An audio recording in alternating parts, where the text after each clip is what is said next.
Hey folks, Chris Waters here to welcome you to another episode of The Gun Show, Weapon of the Week. It's Splinter Cell Blacklist time, and if ever there was a video game character who could be described as a weapon unto his, her, or itself, it's Sam Fisher. What with the grappling, and the punching, and the kicking, and the inverse double neck twisty, all that cool stuff he does, it doesn't look anything like what I was just doing. But even the baddest dude needs a government-engineered trick up his sleeve every once in a while, as you'll see in this episode of The Gun Show, Weapon of the Week.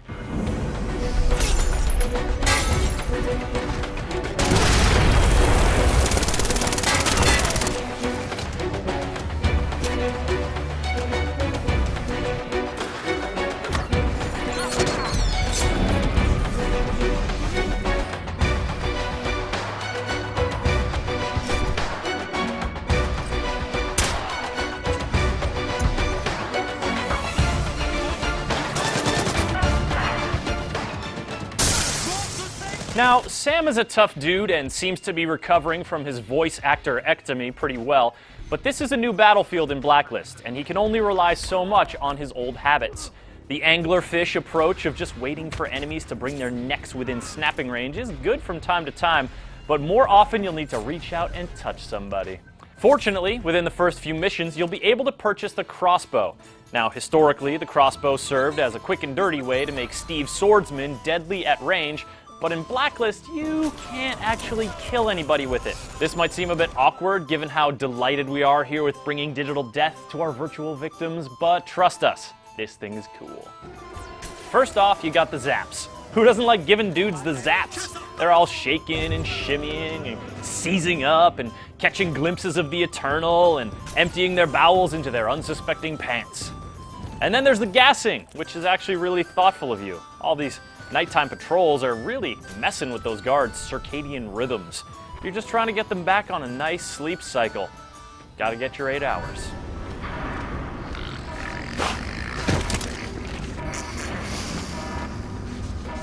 Speaking of bad habits, there's just too much radio chatter and other technology getting between these terrorists and really experiencing life.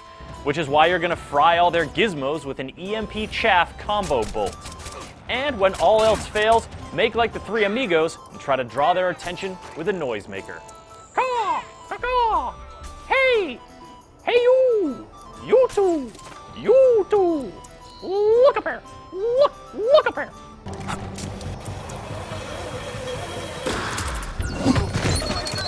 So none of this stuff is lethal, so what? Enemies that are shocked, gassed, EMP'd, or distracted are a lot easier to kill, and here's where you can get creative. Just let your sadistic little imagination run wild.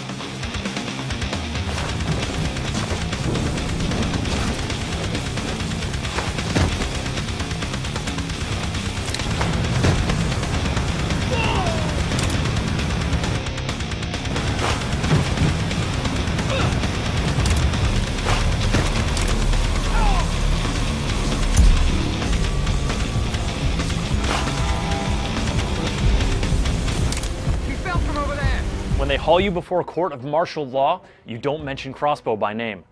You keep Crossbow out of this, you hear? Crossbow cannot be held responsible. Crossbow is not going back to prison.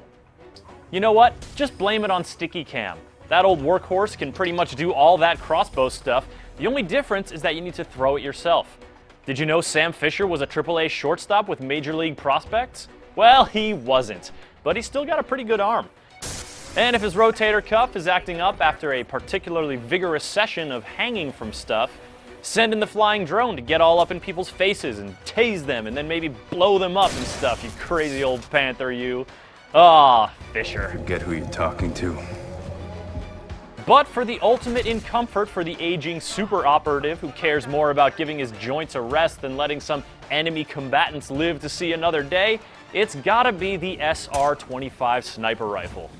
The suppressor lets you silently sit down any number of normals, but the heavy enemies are a different story. You could jungle gym your way into a position to leap onto these heavies like some wild gorilla, but why not just invest in some armor-piercing ammo and let it do the work for you? Looks like outsourcing is killing more than just America's economy, eh? Eh, Sam? Outsourcing? Get it? Forget who you're talking to. I don't think he gets it. Hopefully these tips will get you started down the path of unraveling or thwarting whatever terrible thing is going down in Splinter Cell Blacklist. We've been keeping up with new releases here at the Gun Show, but we've got some retro delights in store for you soon.